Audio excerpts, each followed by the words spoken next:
Hi guys, been a rough few days to say the least. Started on 15 milligram of mirtazapine, and yeah, had to do a few really, had to do a bit of home truths. I don't even know how to fucking phrase it. You have to bear with me because they've really sedated me.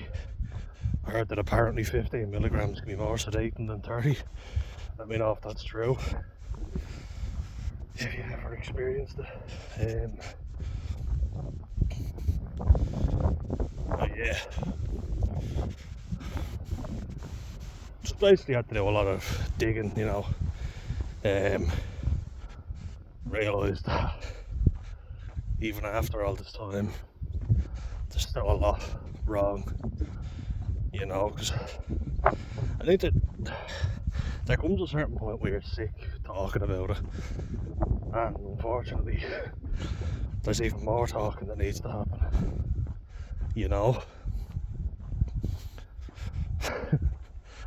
This is I rant a lot, but expect extra rant in this one, and I should probably just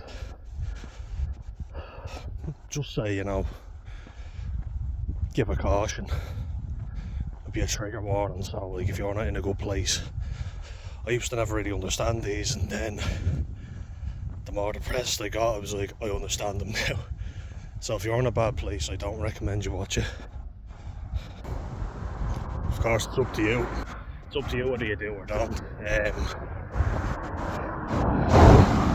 just wait till the cars have gone. There's another fucking. There we go. Anyway, all done now.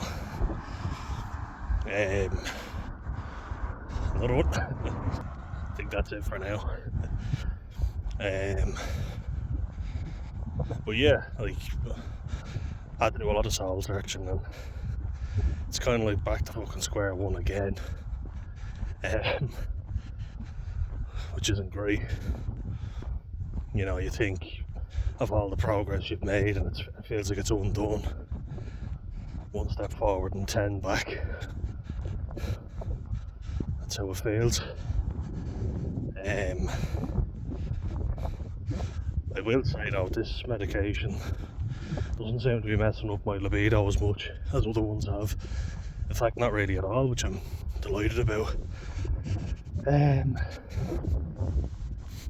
And also, it's helping me sleep, which it is. It's very clammy and humid at the minute, so a lot of insects around, ones after going into my eye.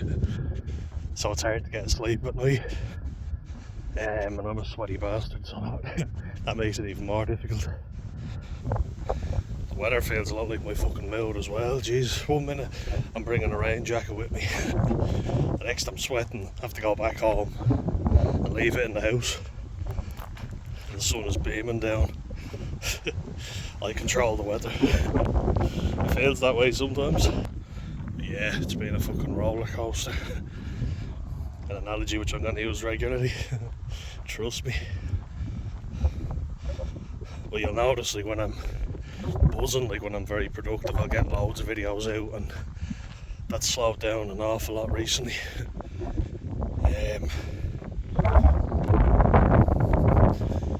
Just has. Should be more quiet down this way. The cows are just relaxing. But yeah, this feels fucking shit at the minute. Just gonna pause it, and then I'll pop it back on when I get a bit of time. 1 moment, please. We're back.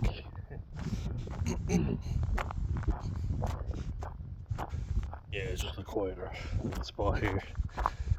I'm gonna head down to the beach and walk down.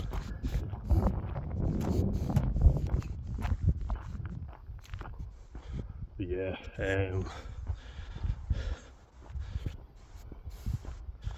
I feel like, and I wonder if anyone else feels like this, but I feel like a lot of people are still dealing with residual effects of COVID. I think it forced them to confront a lot of things they didn't like about themselves that they could distract with their jobs, you know. That's the way I think of it anyway.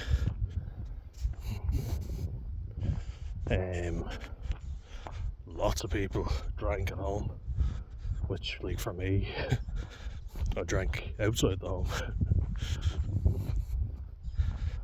I was actually working out during COVID, you know. Me and my brother, we'd go and do a workout and doing positive stuff, you know.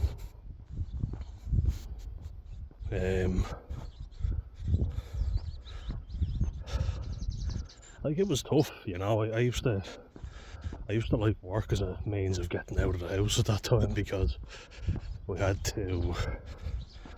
were moving, so we had to clean the place top to bottom. You know, it had to look brand new every week, and you've got college and you've got other things going on.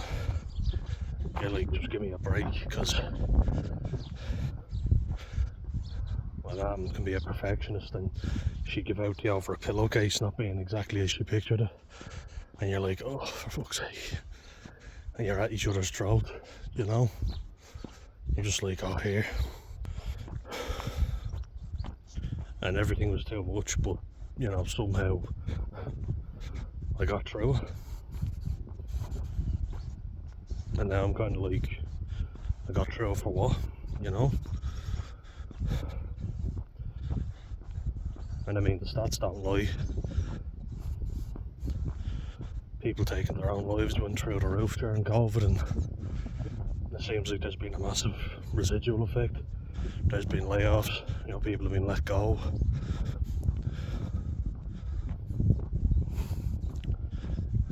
I think more than anything, we got to see people's true colours, didn't we? And we've seen it since. Like, everyone said we'll appreciate the actually important workers, who are not, you know, the rich wanker lawyers or businessmen who made a fucking killing, quite literally, during COVID. With faulty PPE. You look at the likes of Michelle Maloney and Rishi Sunak, among lots of other British politicians. Big Bozza being one of them. I think we can all agree he's a twat. And Keir Starmer seemed great when he started, and now, and that's looking too far away. Let's look at our own. Leo Varadkar, Simon Harris. They're hardly great, are they? Mehol Martin, who says we're all a bunch of mongrels here.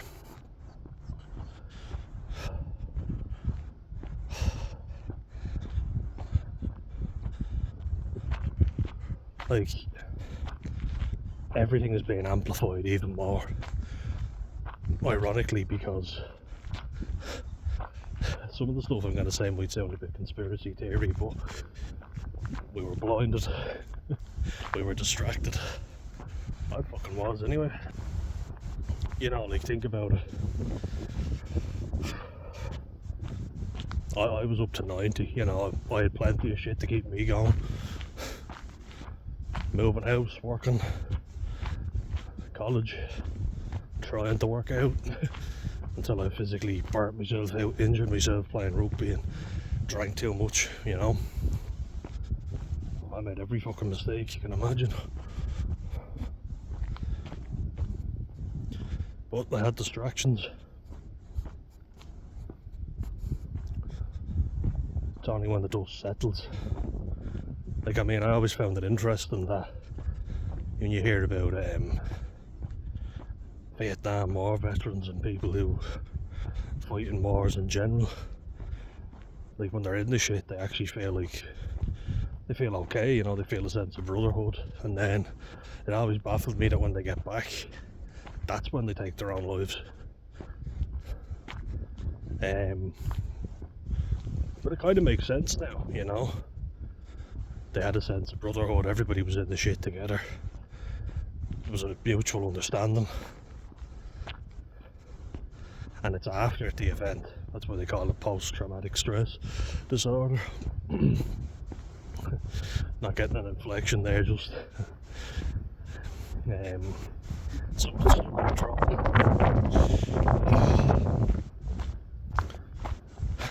And before you ask, absolutely not comparing myself to a Vietnam War veteran. Jesus. And I wouldn't want to be one either.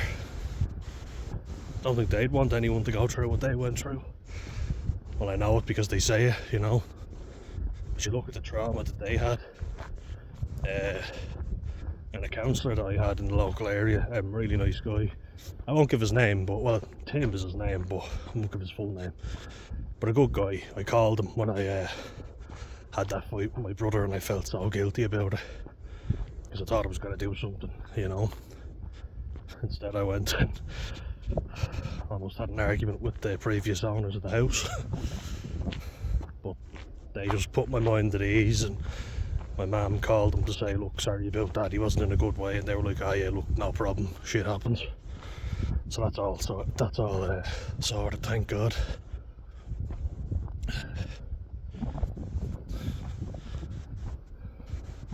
But the point I'm making, and again, forgive me because my mind is wandering all over the shop. Mirtazapine is great for sleeping, and it has calmed me down a lot. Jesus, it has.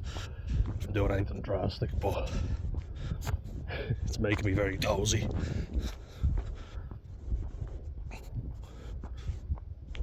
But the point being is, when you're actually out of the shitty situation, you're left to think about everything. Do you know what I mean? And that's the worst part. And to use the Vietnam theory again, they said that they were jealous of the guys who died in battle because they died with honour, whereas when they got back home they took their own lives, or, you know, drug overdoses, ended up homeless on the street, which is obviously a lot less honourable than dying in the field of battle. And what the fuck am I talking about? Well, what I'm getting at is when you're in the shit, you know, and you're dealing with well, you're not dealing with the trauma, but you're distracted. You're not in as much pain, you know, that's because you're on the carousel. I like to use that analogy. I heard it before and I thought it's a really good one. It's like when you're constantly doing something, and in that distraction cycle, you don't have to deal with the problem at hand, the underlying one, you know. But then it ends up taking itself out on you in other ways, like you become very sick, like my mum did.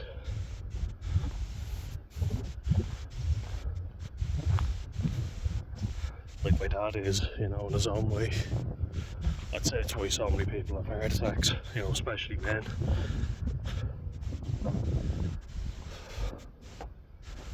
And especially men of a certain generation, because they definitely were raised not to talk about anything.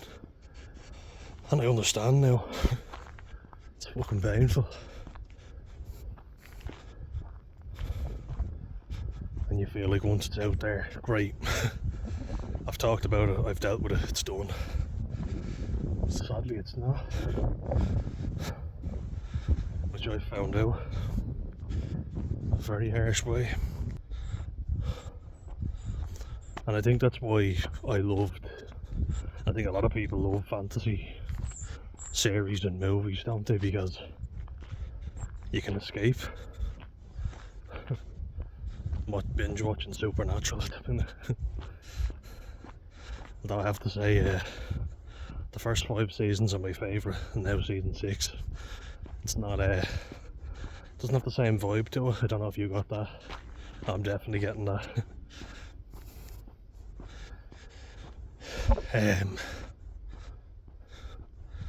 But yeah, like, I'm still having to confront things that I've buried down have to get an assessment, which fingers crossed doesn't take too long, because I think I really need that. I know I was talking about labels, do they help, but my mum said she thinks it would help her to know, yeah, okay, he has this, and this would explain everything, and now we can deal with it, we can move forward. My brother thinks the same thing, and believe me, my mum wouldn't be the one for labels unless they were needed. She's got quite a black and white way of viewing things. And we went for a swim yesterday, and I love my brother to bits. That's why I did what I did. I was misguided as a way to be, and that's what I'm trying to get at them. They'll fly off the handle with me, and I'm just there saying it's because I give a fuck. And what they're saying is, maybe you give too much of a fuck. Ever think about that? It's an interesting one. You give too much of a fuck. But they have given me the go ahead to just look after myself. They said, look, worry about you, get yourself right. You're no good to anyone the way you are at the minute. And I'd have to agree with them. Got a wave. But yeah, I'd 100% agree with them on that. Confronting your brother's secondary school, high school, because I know a lot of Americans watch, and I appreciate you guys, I really do. Greg Belt, Leah G, 8010 from Norland. Got a few, in fairness. And obviously I've got so much appreciation for the homegrown viewers. Shawnee K. Actually, Shawnee, where are you from? I get the sense of a Munster man. I don't know if we've talked about that, but I get Munster man vibes off you. Let me know. This channel though has helped. It really has.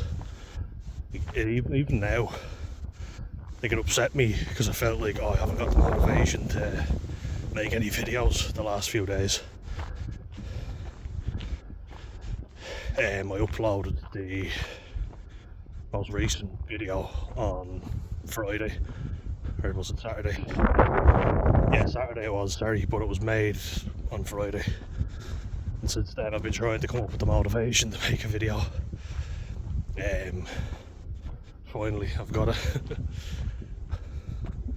I was thinking of making a few at home as well, just because I've been getting more anxious out and about recently, but fuck it, we'll persevere. Because I feel in the mood now. But yeah, like confronting your brother's bully at a jobs fair. Probably not the best idea. You're probably not getting the job if anyone sees you. Not that there were any going. And then going round to the previous owners of your house and confronting them about an argument that might have happened between them and your mum that never actually happened. What were you thinking, Dan? I guess I wasn't.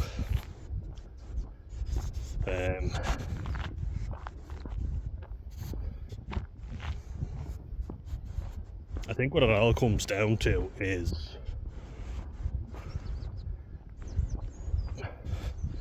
a kid, you know, that's what it always goes back to. Because I just never liked myself as a kid, you know. I was very quiet, I couldn't say anything, you know. Not that I wanted to, really. Like, funny thing is, I actually didn't want to talk to people, I wanted to play by myself. I wanted to be left alone. I didn't want anybody hassling me. You know, I might play a game of football or rugby with my family or friends from the hood, from the road that we grew up on. But I was very introverted. And I guess a lot of people made me feel like that was fundamentally wrong. You know? I guess I believed it was. It just doesn't matter what anybody else thinks, what matters is what you think. And one way or another, I believed that the way I was wrong. Could see people that were way more confident and extroverted, you know, and I just wanted to get away from them. I was like, leave me alone, you know, and people just always ask you questions like, what's your favourite colour, and try and strike up a conversation, which I was like, weirdo. Then I was like, geez, you're only a kid and you're such a miserable prick, you know, come out of your shell. I just didn't know how. The skills were just not there, which leaves you very isolated.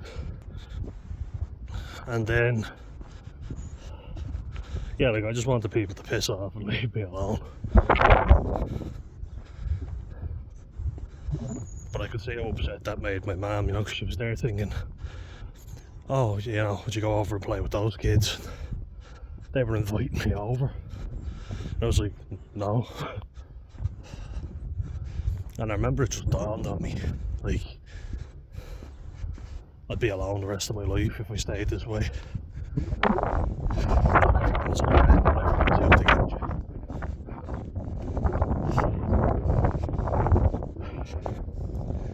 you're not pleasant to people, I'm surprised if they're not pleasant back. It's pretty fair, I think.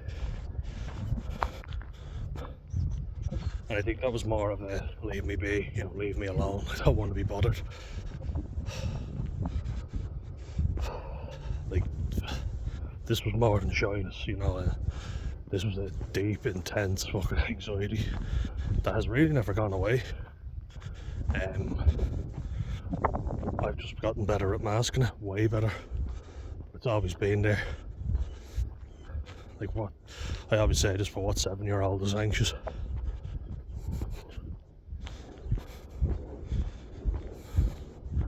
And then sadly there will be people who will try and take advantage of you, and I'd lash out at them, then I'd get in trouble.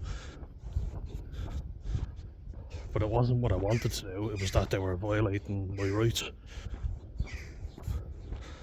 And I didn't have the confidence or the bravado to use my words. And there's a real mob mentality of people siding with the, you know, the one who's better with their words. Which wasn't me.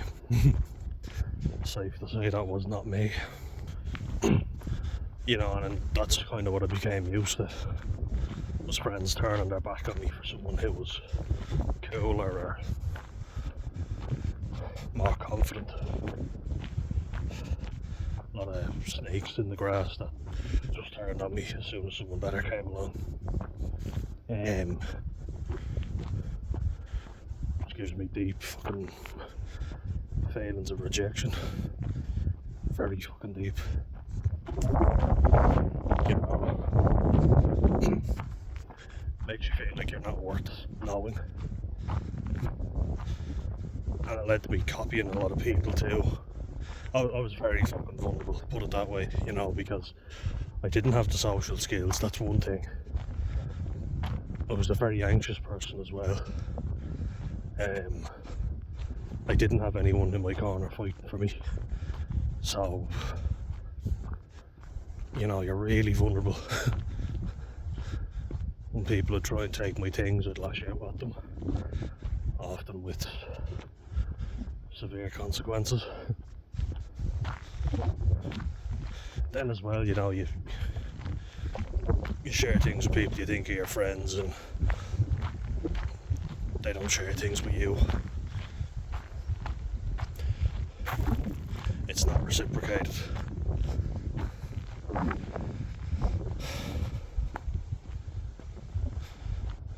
There were some lads that, because I knew them, you know, they in fairness, they tell their cousins to leave me alone and not bother me, and that way I was kind of safe, you know, because I had a friend who knew people in high places. Just getting down to the beach now. Down here now. This is the one you'll see me at a lot, by the way. Before we do, let's say hello to the cattle. I always like saying hello to them.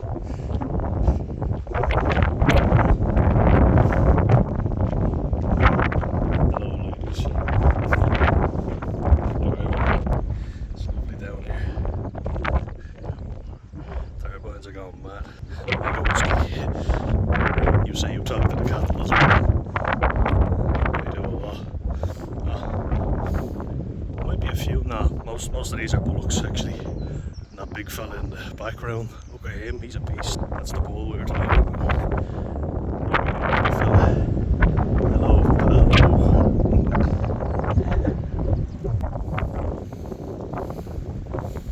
Now, so it's a big fella, isn't he? He's a beast.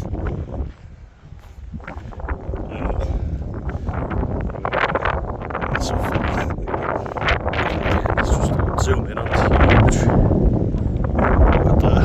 I know you were a big boy. What are you eating? What drugs are you on? So it's big.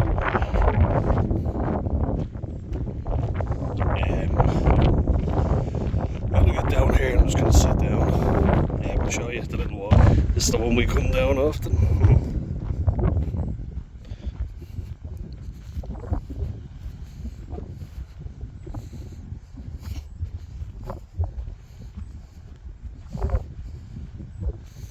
This is it now.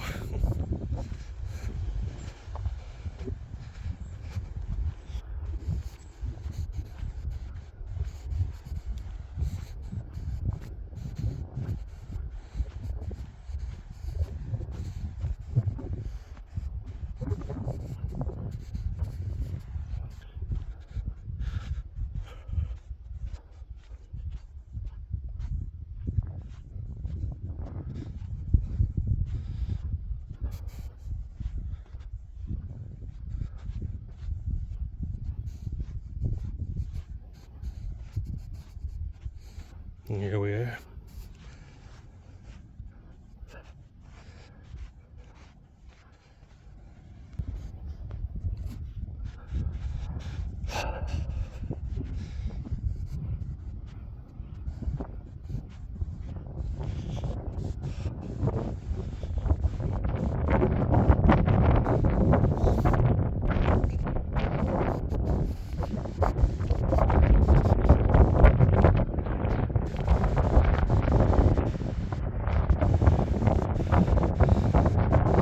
Then up that way is Morris Castle.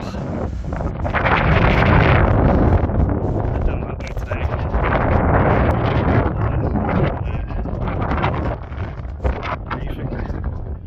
It's going to try and find somewhere a bit more quiet so I can keep ranting. One second, please. So here we are. Look out here, it's a great view.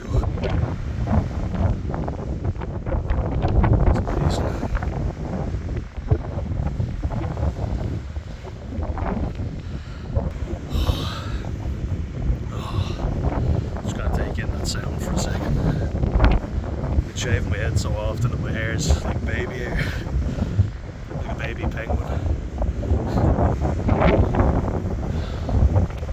And I do often think, like, how the hell can you be depressed when you're in a place like this? And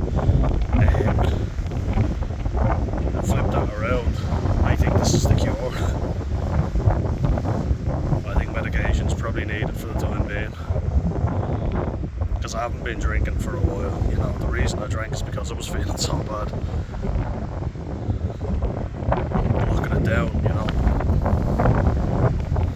I decided, fuck it, I'm just gonna have loads because it's always been my go-to. And yeah, like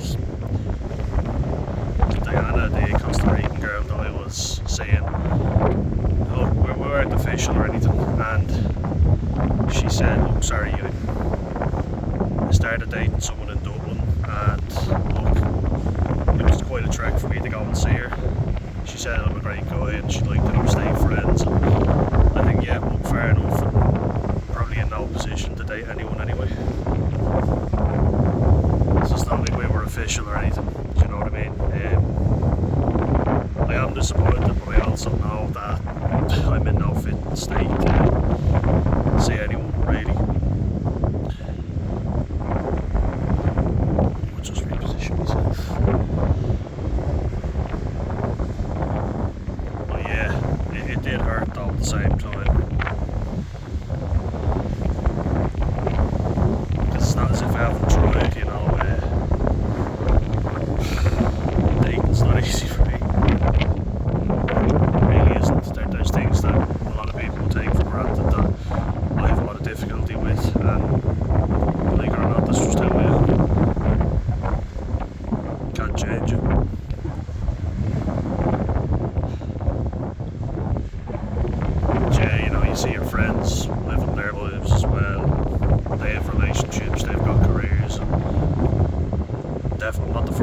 say this because I've heard so many people say it.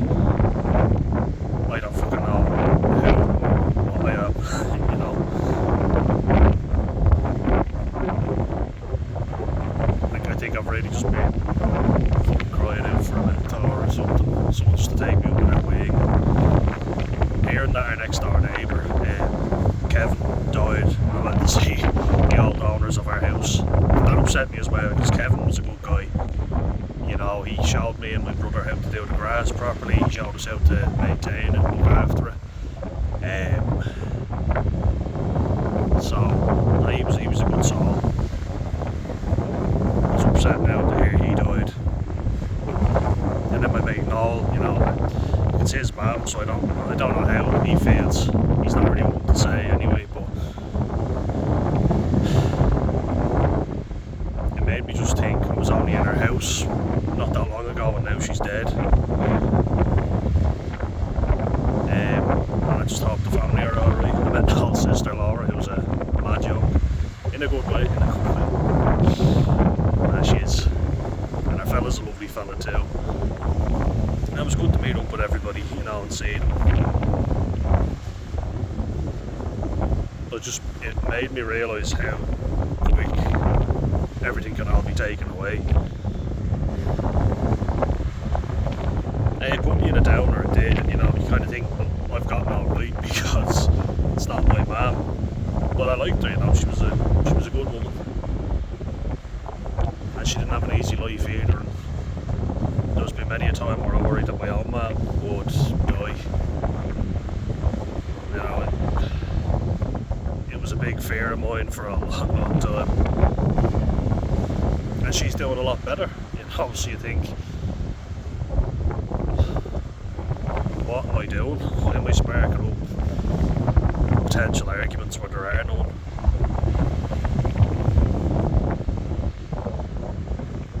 As I say, there was a lot going on.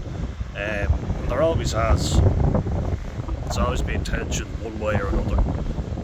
And me and my brother in the middle of it. And I wish I could be someone else a lot of times, you know. I see people who, you know, used to mouth off at me when I was younger, and then I see them now and they're a lot more, you know, in their shell, and because I'm a lot more confident and I won't take their shit anymore. And I often think, you know, you're a big man, aren't you? Wouldn't say boo to me now. But I still revert back into a kid, you know. And I beat myself up about mistakes I made in work. Well, I probably shouldn't have been working. For a long period of time I probably shouldn't have been. And even like in my final year, I was going to say I took the final year of college off, but I didn't. I just worked off the summer instead. It was probably a good idea, you know, I had a grant and didn't want to go off the allowance. My mum, in fairness to her, has always been, you know, most parents will say, you know, get out and get a job, go do. She's always been like, take time off. I mean, that's probably telling you need it. You know, and I have to give credit where it's due. She's been very good and said, for the next 6 to 8 months, I want you just to be safe, be well, you know, don't overdo it.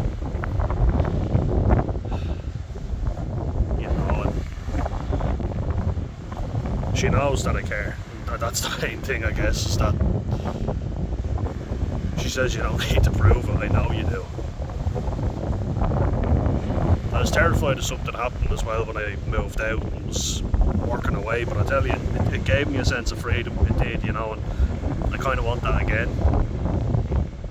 But seeing the place in such a state, I was kind of upset. I was worried. I was like, oh fuck, here we go. My fear was confirmed. But my brother made an interesting point. He was like, are you afraid of moving out for yourself? Have you been left on your own? And I was like, to be honest, yeah. But it actually went well. You know, I was getting to and from work, doing fine. I was putting down my time sheets, I was getting paid, I was putting through expenses that I was able to claim back, doing the job at hand. Even without the proper training, I because I'm the type of person that really, I want to do the job right, you know, and I beat myself up a lot, but I get real in the zone. I zone out almost that people are trying to talk to me. When you work in kitchens and retail, you know, busy environments, it's like, yeah, but we need to talk to you as well, that multitasking, and then people are saying, oh Dan, come on, is that done? And you're like, oh, hold on, let me gather my thoughts. And you fallings out with people. I never wanted to leave a job until it was impossible to do the job anymore, because then I'd feel guilty and I'd beat myself up about it, you know. And I was trying not to have arguments with people in work, because that's where you get paid, that's where you go to do a job. So it seemed like it always found a way to happen anyway, you know. Fallings out would happen over something, be it just a clash in personality, unresolved issues. There were a lot, there has been, you know, and now I think we're finally looking at them. I usually go into a doctor after I've made an appointment and I've sorted myself out, or at least for the time being.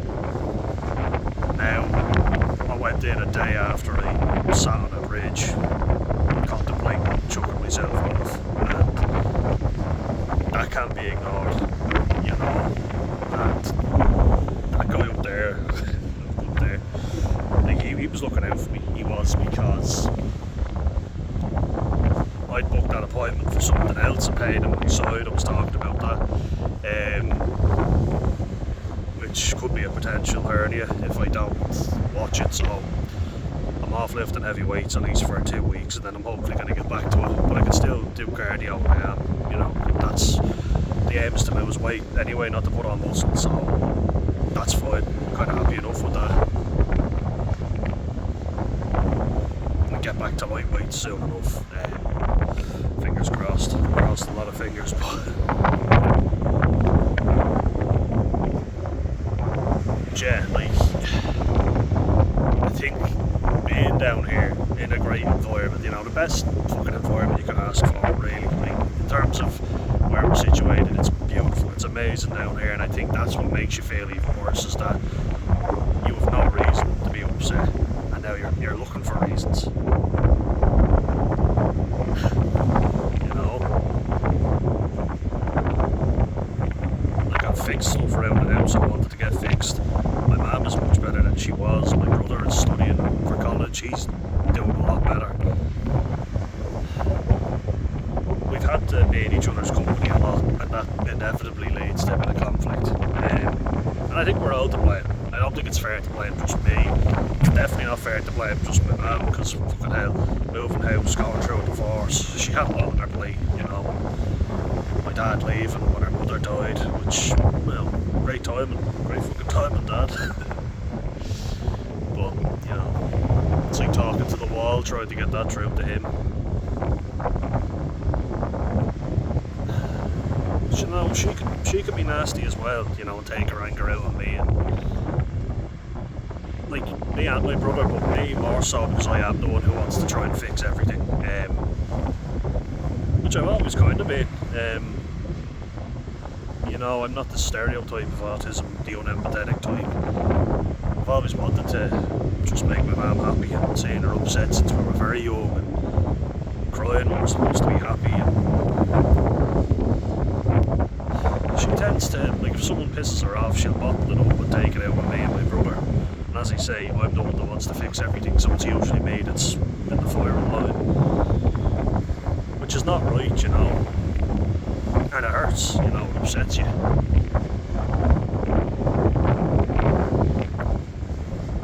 It's not fair, and I think that's something that I can never bring up with her, which frustrates me even more, is that all I was trying to do was help, and you took your anger out on me.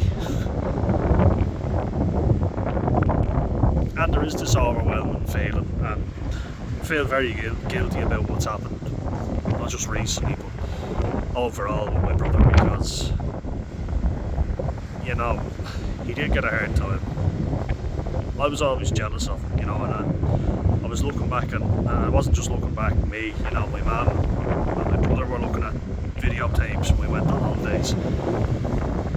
And I remember feeling kind of like justified in a way, but also like, okay, it wasn't right what you did, but there was a reason. There's videotapes of him, you know, performing or, you know, doing impressions or something for my mum and my dad, and them paying him attention, me trying to show them something, and they were like, oh yeah, that's great.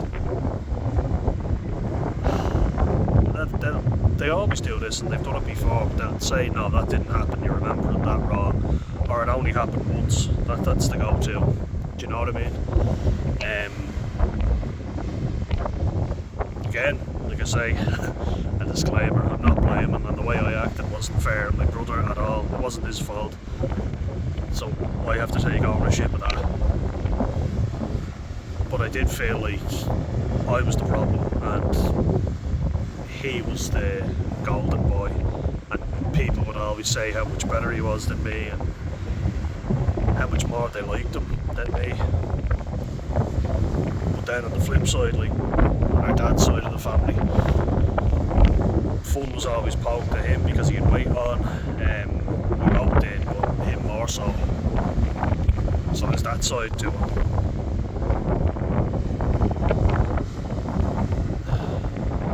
He was always a very sensitive kid. We both were. I think it's because, you know, when your dad does leave, you have to be soft and sensitive and try and help your mum out, and you're raised by women, you're not really going to be this macho type of fella. That's the overarching theme of the day now, isn't it? It's just fucking terrible male role models everywhere. I was only talking to my dad there about fixing a strimmer, you know, a Husqvarna strimmer. I never fucking know how to pronounce it. I say Husqvarna, some people say Husqvarna. But the stuff breaks so fucking easily, you know. So the 2-stroke petrol with the oil in it, that ratio is so hard to get. You can buy it, by the way, piece of advice, if you're ever looking to get the 2-stroke petrol with the oil in it, buy it together. It's like a ratio 1 to 50 with us anyway, with our yoke. I think a lot of them are 1 to 40, but he always says buy a new one, or, you know, go to this shop, and then it's as if he acts as if he fixed it, and you're kind of like, you didn't. I fucking did it. And like, you thought you're an electrician, so surely electrical cables, that'd be your bread and butter when I was trying to fix the robotic lawnmower. He was like, sure, how would I know about that, you know, buy a new one, get a new one, or call a fella. There's usually people who specialise, but then he'll act like he's done all the work, and it's like, you haven't. I did it all myself. All I asked for was a phase tester, actually, to, you know, check the charge to see what the crack was. Quite literally what the crack was, the crack in the cable. He said, oh, I think I have an old phase tester around somewhere, but sure, how the hell will I get it to you? And he started laughing, and I was like, drop it over, I'll meet up with you and get it, you know, it's easy. Not asking for much, you know, so I do feel like there's a disconnect there as well. And having to admit that basically that whole side of the family are toxic and they don't really give a shit, you know, if push comes to shove, they won't put themselves out for you, ever. You know, you have to accept that. But I think my mum is very good at saying that, and I'm like, that's not easy to accept. That's horrible to accept. And she hasn't had to accept that. Like she's dealt with him as her husband. He's a lot of his own shit to deal with. That I foolishly thought I could help him with. But accepting that I can't, that's a big thing. You know, he's had a lot of trauma himself. But when my heart goes out to him, I can't fix him. He's nearly 60. He has to do it for himself. And I don't want him to die, you know, I do love him. He's my dad. And he's not all bad. I don't think he is. I think he's had a lot of shit dumped on him, but we have a very fucked up relationship. time we have proper conversations is when we're drinking together, and I can't be doing that. And I come back from seeing him and I'm fucking miserable.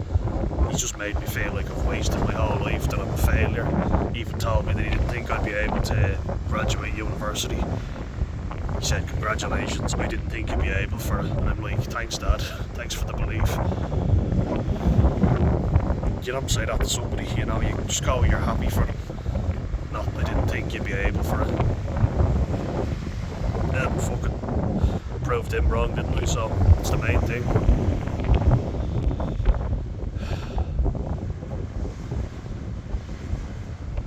Yeah, like, I think COVID and moving down here summed up everything in one. It was literally get all your shit, take it to a new location, dump it in the storage unit, you know, pretend like everything's fine, get through this, get through these difficult moments and everything will work itself out. And it just doesn't. And you're still dragging yourself, you know, to do everything. We dumped all the stuff in the storage unit, stayed in our cousin's place in River Chapel, only up the road, and we relaxed.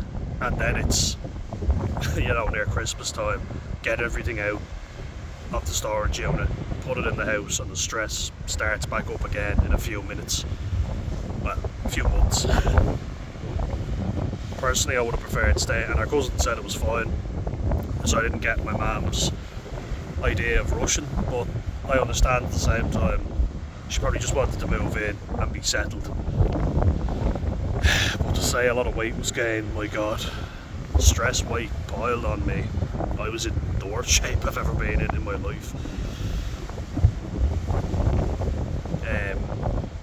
Because I was just up to fucking 90. We were all sick as well. You know, I used to get a fever every October in college without fail because it was usually exam time. Yeah, a lot of studying, a lot of tests, and it really fucked you up. You know, and then tried to move house. My mum told me I'd have to leave the job and help out, and it was like, leaving the job is my only source of peace at the minute, you know, because I don't have to be in the house and I'm getting paid just to kind of sit around. It wasn't a very busy job, to be fair, it was quite simple, but I had to leave anyway because of the move, because of my grant for college, and I was like a zombie half the time, just, you know, serving people.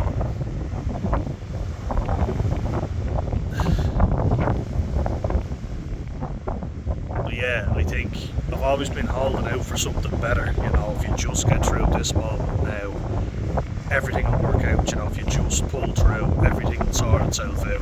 I think that's my biggest mistake. You know, if we hold everything together, move into the new home, we'll be fine. You do that, problems start arising. My mum got really, really sick. And then it's kind of like, for fuck's sake, you're not angry with her, but you're angry at the fact that she's sick now. She's worse than she ever was. Because I think she was holding out for more, and then she collapsed.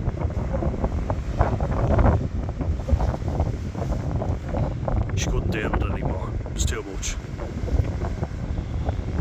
You know, and she can barely get off the floor, you know, and it's horrible to fucking see that. It really is. Me and my brother were just there with our hands on our head going, what do we do now? Seeing her collapsing in the shop, me having to stay with her and help her up off the ground. I genuinely thought she was going to die. The fear that went across me was horrible. Fucking horrible.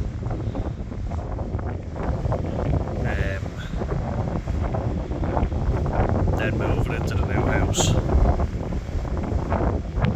On a very, like, it's windy today, but it's kind of mild and humid enough. It's starting to rain a little bit, but it was howling. The wind was absolutely howling, and it was really miserable. You know, down here can be beautiful, like, it's amazing. Most of the time it's amazing, but when it rains, it fucking rains. The grass floods and everything. You've have seen that in my story.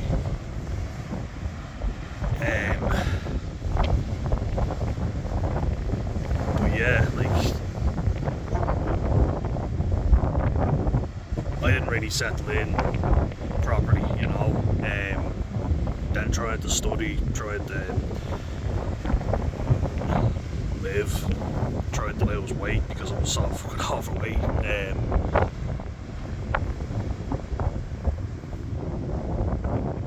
Used to go for walks every day, you know, like I do right now. Same route, come down here, just chill.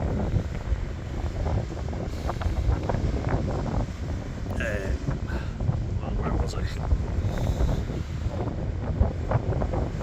Just trying to stay sane.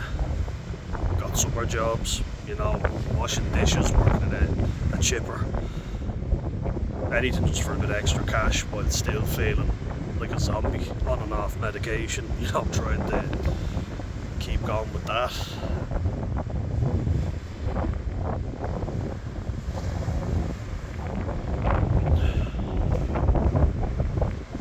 Having incidents in between, you know, where I got into trouble. And so yeah, never really been at 100%, really. Never. But you've the distraction, you get straight back on the carousel and you're back to normal.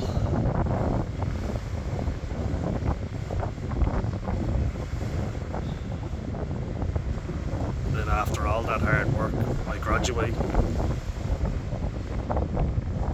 I get a job, you know, my first big boy job. And starts off okay and then goes downhill. But I felt independent, I felt like I was doing my own thing.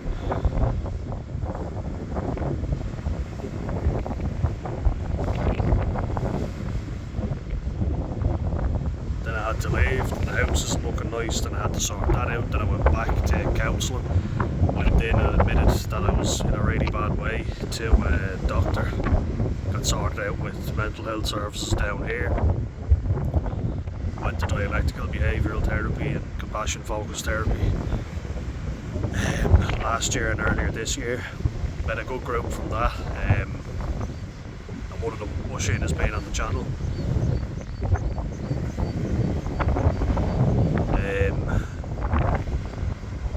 You know, done my food safety, my manual handling, my safe pass, first aid, other different courses, trying to stay busy, done rugby coaching, driver's theory test, my lessons. But still, trauma will always find you. It's like it's got a beacon locator on you.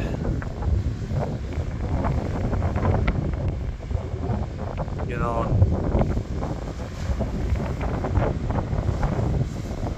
when you list it all out, you're kind of like, and I've mentioned other traumas in the past, you know, that happened to me as a kid.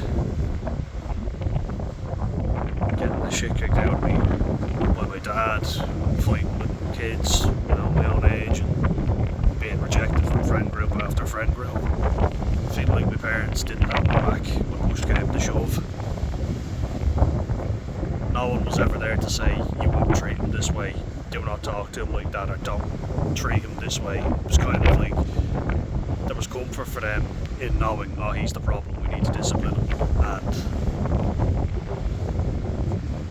then your parents not getting along themselves, you know, there's tension and there's problems already, so it's not just you blaming yourself for things that happened when you were a kid that you had no control over, really.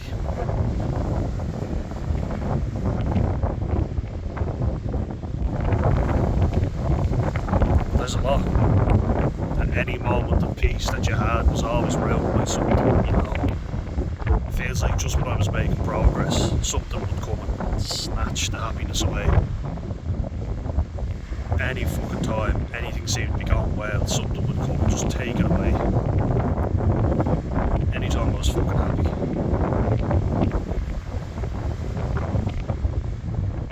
And I think, like, there's kids who act out a lot worse than what I did, you know.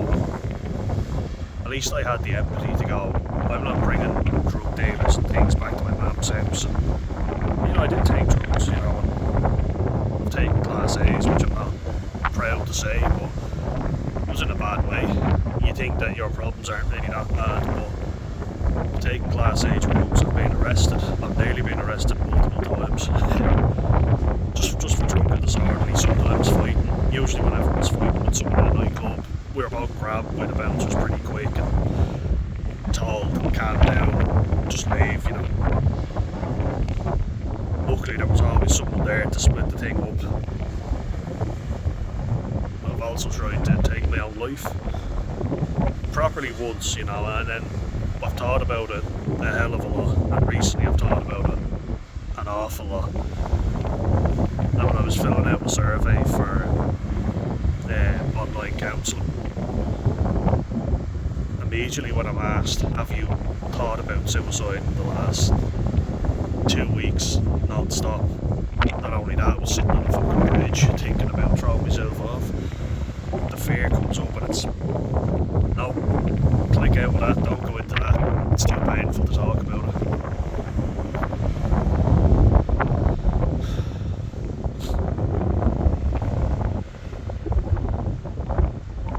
You know, my family are great at saying that was the past, get over it. When it suits them, then they'll say, you know, the traumas from your childhood affect how you turn out. They also say a lot of people are lost causes, which I think is very unhelpful. If someone has a severe mental illness, that they're a lost cause, you know, there's no hope for them. I think we have to start looking at me and think I'm quite severe.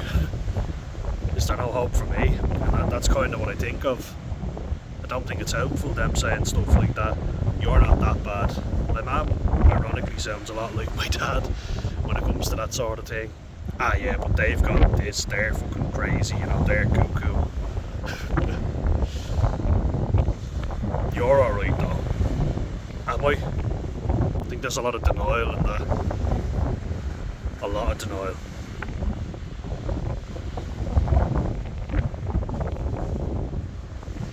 Then, like, I deleted Instagram and Facebook. Yeah, got rid of them altogether, and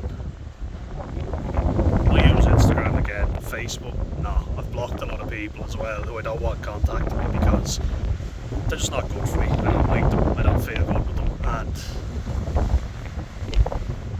there's some stuff they've been saying behind my back, and I'm like, fuck off. You know, I'm not listening to you anymore.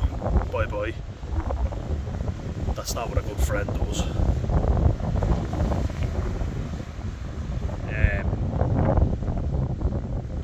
So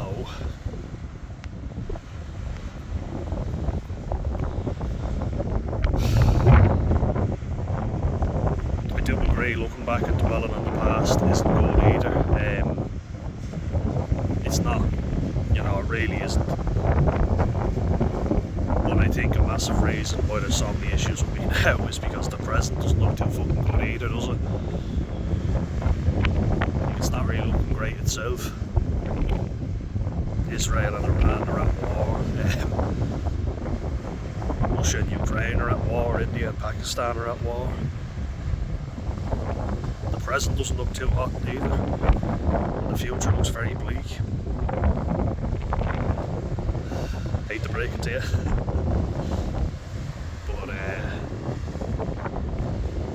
have to be honest. So I guess the thing is that a lot of people make the mistake of doing is focusing on a problem that's bigger than them without working on themselves. Focus on something that is bigger than you. And I think I seriously need to work on myself right now. And other people's problems are secondary because clearly there's been too much going on that I haven't dealt with. And I've been trying and I've been running on fumes. I really have. And I think we all need to unplug from the media because it's fucking toxic. It's fucking terrible. The amount of shit going on in the world right now. you would drive yourself crazy thinking about it. And I have.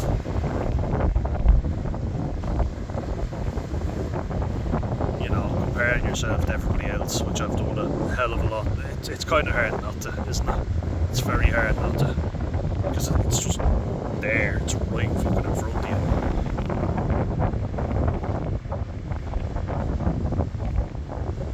And it's bombarding you with fucking algorithms every 2 seconds. I don't want to offer anyone faults hope, but this channel seems to have done some good for a lot of people, and I'm delighted it has. That's been my goal, and thank you to all you guys. You know, you all mean the world to me, you really do. And my family does as well, you know, my friends do, but sometimes they just take me for granted, or they don't realise that it's because I care. I do what I do. Misguided, yeah, but from a good place. Yeah, so definitely this has made me feel even better, just getting it all out there. And I hope you guys all realise that you're not alone. God knows it helped me to realise that. It's never nice to know that loads of people are suffering, but it is nice to know that you're not alone. And I think the fact that so many people are suffering with very similar things shows it's not us. It's the way the fucking world is at the minute. We're good people, the ones who truly are important to society and not appreciated. They're just taken for granted. I won't take you for granted, trust me. I don't take good people for granted at all, because I've been around plenty of bad people, which means you just appreciate the good ones a little bit more. You know? And I hope yous are all well, guys, I really do. Take care, mind yourselves, and I'll see you in the next one.